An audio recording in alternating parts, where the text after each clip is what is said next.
Kuasa hukum Jokowi Rifai Kusumanegara mengaku menerima keputusan hakim. Rifai juga menegaskan pihak penuntut umum akan memperbaiki dakwaannya. Kasus pun tetap bisa berlanjut.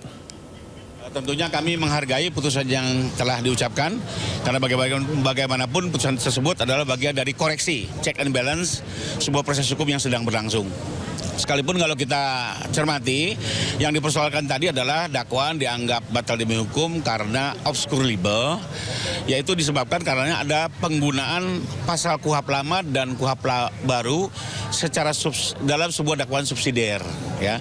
Jadi kalau kita cermati ini lebih kepada persoalan penggunaan pasal KUHP lama dan KUHP baru dalam sebuah dakwaan subsidiar yang menurut majelis itu menyebabkan dakwaan kabur. Nah, terhadap putusan seperti ini, pihak jaksa biasanya nanti akan memperbaiki konstruksi pasalnya, ya disesuaikan dengan amanah dalam putusan tersebut, dan kemudian nanti jaksa bisa mengajukan kembali dakwaan ke persidangan. Jadi kembali lagi ini lebih kepada koreksi dari bentuk dakwaan yang dianggap obscure libel dan tidak berkaitan dengan terhentinya perkara. Ini perkara tetap bisa berlanjut dan jaksa tinggal memperbaiki dakwaannya. Demikian. Garis besarnya nantinya pasal yang baru diterapkan pasal. Sidang masih bisa dilanjutkan karena tadi kan jelas amanahnya hanya sekedar memperbaiki konstruksi dakwaan dalam konteks dianggap obscure libel. Jadi beliau nanti tinggal pihak kejaksaan tinggal melakukan koreksi pasal-pasal, ya entah nanti menggunakan KUHP lama seluruhnya atau KUHP baru seluruhnya, karena ini kan ada lex favoreo ya, mana pasal yang menguntungkan maka itu yang digunakan. Tapi mungkin pencampuran ini yang dianggap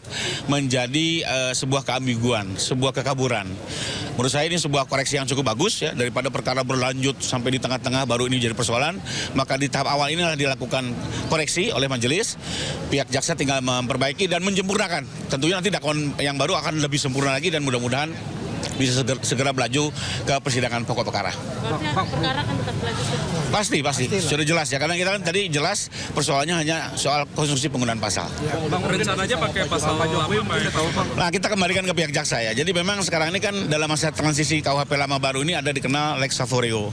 Jadi mana undang-undang yang menguntungkan terdakwa itulah yang akan digunakan. Nah, tapi kembali lagi mungkin nanti silakan tim jaksa akan kembali mengkaji ini dengan melihat putusan setelah yang baru dibacakan oleh Pengadilan Negeri Jakarta Timur. Bang, mungkin Pak Jokowi sendiri sudah tahu tentang hasil putusan itu dan responnya seperti apa? Oh, belum tahu ya. Jadi saya sendiri tadinya saya pikir justru eksepsi ini atau penolakan ini akan ditolak sehingga kita masuk ke pokok perkara.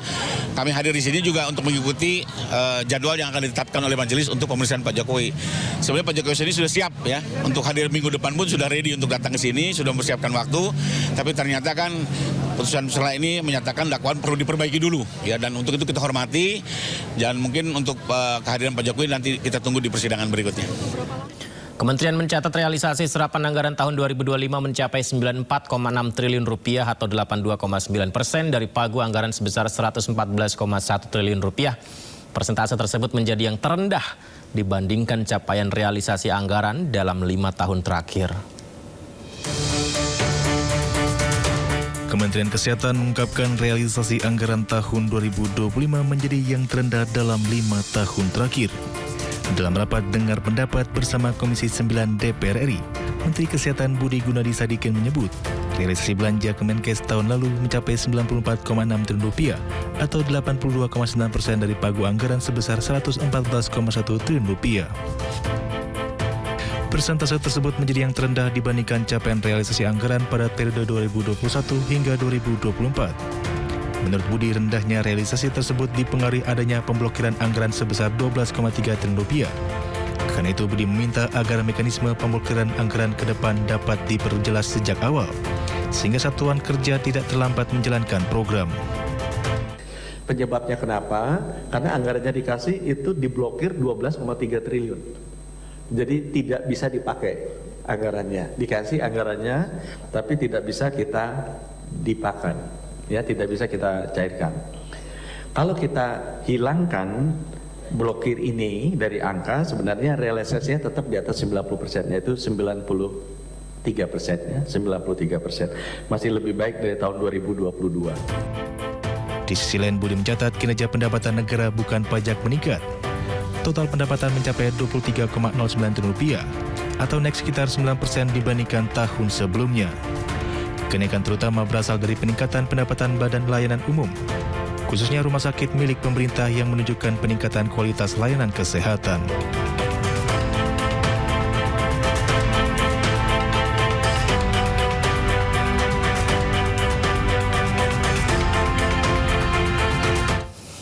Asosiasi Rumah Sakit Swasta Indonesia ARSSI menilai transformasi digital menjadi kebutuhan yang tidak dapat ditunda dalam menghadapi tantangan yang semakin kompleks. Pemanfaatan AI, Artificial Intelligence, dinilai berpotensi meningkatkan efisiensi operasional rumah sakit serta membangun ekosistem layanan kesehatan yang lebih modern. Menghadapi tantangan yang semakin kompleks, Asosiasi Rumah Sakit Swasta Indonesia atau ARSI menilai transformasi digital menjadi kebutuhan yang tidak dapat ditunda. Menurut Ketua Umum ARSI, Ing Ihsan Hanafi, selain harus beradaptasi dengan berbagai regulasi baru, pihak rumah sakit juga dihadapkan pada perubahan teknologi yang sangat cepat. Pemanfaatan Artificial Intelligence atau AI dinilai berpotensi meningkatkan efisiensi operasional rumah sakit, baik dari sisi pelayanan maupun membangun ekosistem layanan kesehatan yang lebih modern. Meski demikian, penggunaan AI dalam pelayanan kesehatan harus diatur dengan regulasi yang ada. Memang AI ini sudah banyak kita beberapa teman-teman di rumah sakit sudah menggunakan AI ini dalam hal-hal administratif, bisa memakai, sehingga tentunya ke depan akan membantu layanan yang lebih baik lagi. Selain dihadapkan tantangan digitalisasi, pihak rumah sakit juga dihadapkan keterbatasan sumber daya manusia, regulasi yang semakin kompleks serta tuntutan peningkatan mutu layanan. Karena itu, pemanfaatan AI hadir sebagai solusi untuk mengurangi beban administrasi, sehingga dapat fokus pada aspek klinis dan pelayanan pasien.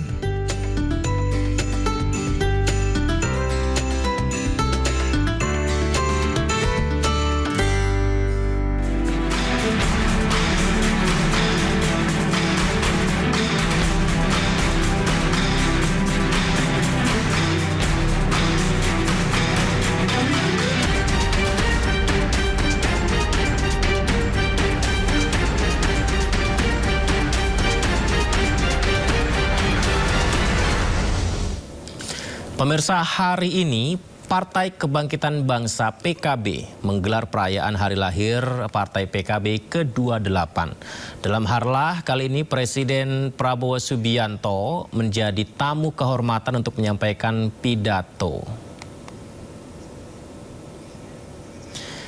Ya, seperti yang kita lihat pemirsa, dalam rangka memperingati harlah PKB ke-28 turut pula diundang sejumlah ketua umum partai lainnya, termasuk Ketua Umum Partai Perindo, Angela Herliani Tanu Sudibyo.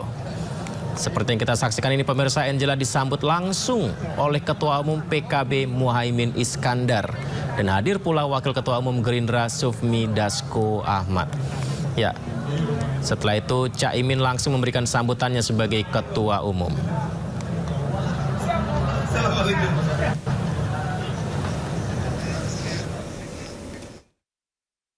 Sejumlah mahasiswa menggelar aksi demo di depan gerbang Kejaksaan Agung Jakarta Selatan sore tadi. Masa tergabung dalam BEM Kristiani seluruh Indonesia menuntut Kejagung menangkap ex-Jampitsus Febri Adriansyah. Dalam aksi ini sejumlah mahasiswa menyampaikan orasi di depan gedung Kejaksaan Agung dan membawa sejumlah spanduk bertuliskan tuntutan yang disampaikan. BEM Kristiani seluruh Indonesia juga menilai Kejagung lamban dalam menangani kasus korupsi dan pencucian uang yang melibatkan ex-Jampitsus Febri Adriansyah.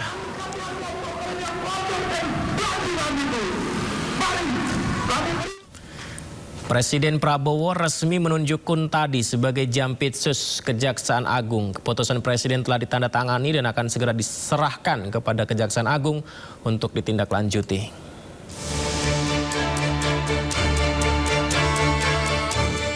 Presiden Prabowo Subianto resmi menunjuk Kuntadi sebagai Jaksa Agung Muda Bidang Tindak Pidana Khusus atau Jampitsus Kejaksaan Agung, menggantikan Febri Adriansyah yang tersandung kasus korupsi. Pengangkatan itu dilakukan setelah Prabowo menandatangani keputusan Presiden atau Kepres sesuai usulan Jaksa Agung ST Burhanuddin. Menteri Sekretaris Negara Prasetyo Hadi mengatakan Kepres tersebut telah ditandatangani Presiden dan akan segera diserahkan kepada Kejaksaan Agung untuk ditindaklanjuti. Dapat kami informasikan bahwa kemarin Bapak Presiden telah menandatangani Kepres sesuai dengan hasil dari tim penilai akhir sebagaimana mengacu kepada surat usulan dari Jaksa Agung yang kemudian rencananya hari ini akan kami tindak lanjuti secara administratif untuk nantinya petikan dari Kepres tersebut kami kirimkan kepada instansi terkait, dalam hal ini Jaksa Agung. Kuntadi diusulkan menggantikan Febri Adriansyah yang sebelumnya mengundurkan diri dari jabatan Jampitsus.